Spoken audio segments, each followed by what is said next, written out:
Hello, xin chào các bạn đã quay trở lại với review 5 phút. Trong tập trước, chúng ta đã thấy được hai cơ duyên mà Thanh Phong Thành Hứa Thị và chính Dương Sơn muốn đoạt được, đó là một bảo giáp mà Lưu Tiện Dương đã cho Trần Bình An và Ninh Diêu xem ở nhà mình. Còn bộ kiếm kinh thì chưa xuất hiện, bởi vì bộ kiếm kinh này không tồn tại dưới dạng thực thể giống như Hám Sơn Quyền Phổ mà Cố Sán đưa cho Trần Bình An.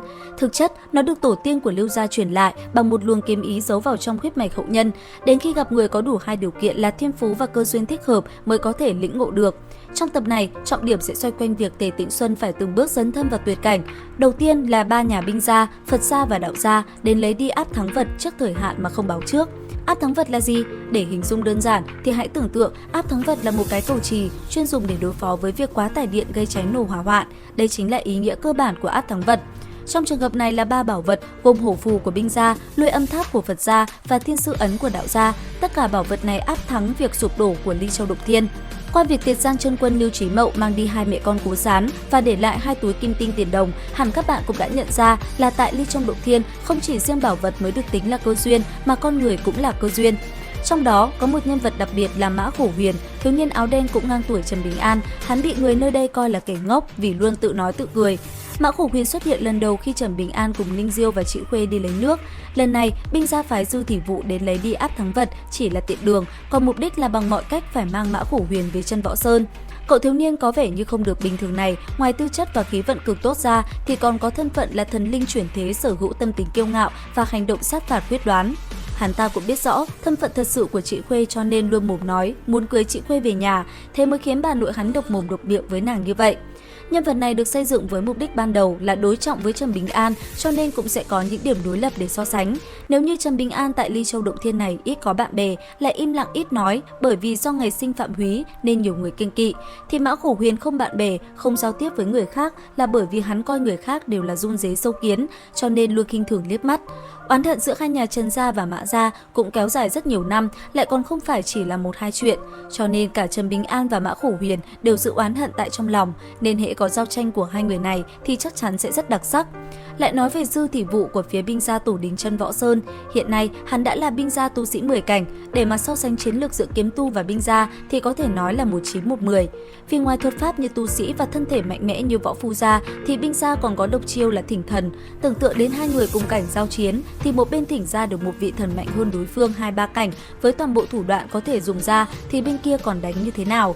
Cho nên trong chuyến đi đoạt người này, Mã Khổ Huyền chắc chắn sẽ thuộc về phía chân Võ Sơn. Bất chấp việc tranh đoạt người lần này, còn có thế lực đạo gia đứng đầu Bảo Bình Châu là Thần Cáo Tông lại còn cử đến đây một đôi kim đồng ngọc nữ. Tuy nhiên, bọn họ cũng không thể so sánh chiến lược được với chân Võ Sơn. Dư Thị Vụ đã lườm rau gắp thịt rồi thì đôi kim đồng ngọc nữ này cũng không khác biệt gì.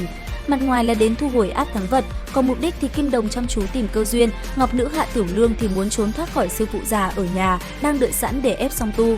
Nhìn chung, chuyên chú nhất với nhiệm vụ chắc chắn là Phật môn, thu hồi xong luyện âm tháp là bốc hơi luôn.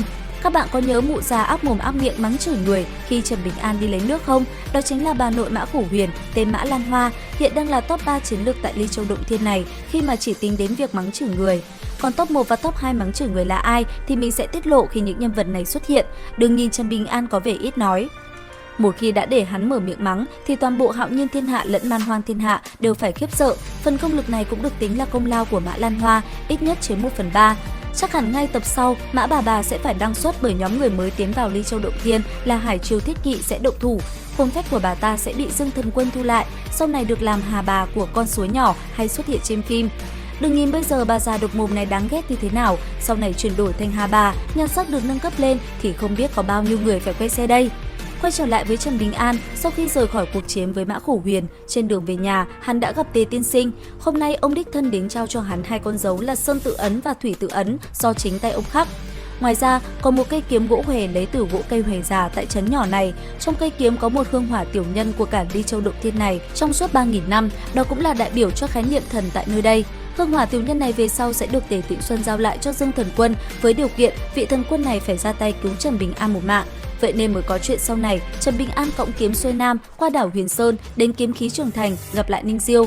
Cuối cùng thì Tề Tĩnh Xuân gửi gắm lại những đệ tử nhỏ của mình, mong Trần Bình An nếu có thể thì hãy trợ giúp chúng trên con đường cầu học. Đến đây thì cũng hết tập 9 Kiếm Lai 3D. Xin chào và hẹn gặp lại các bạn ở những video tiếp theo.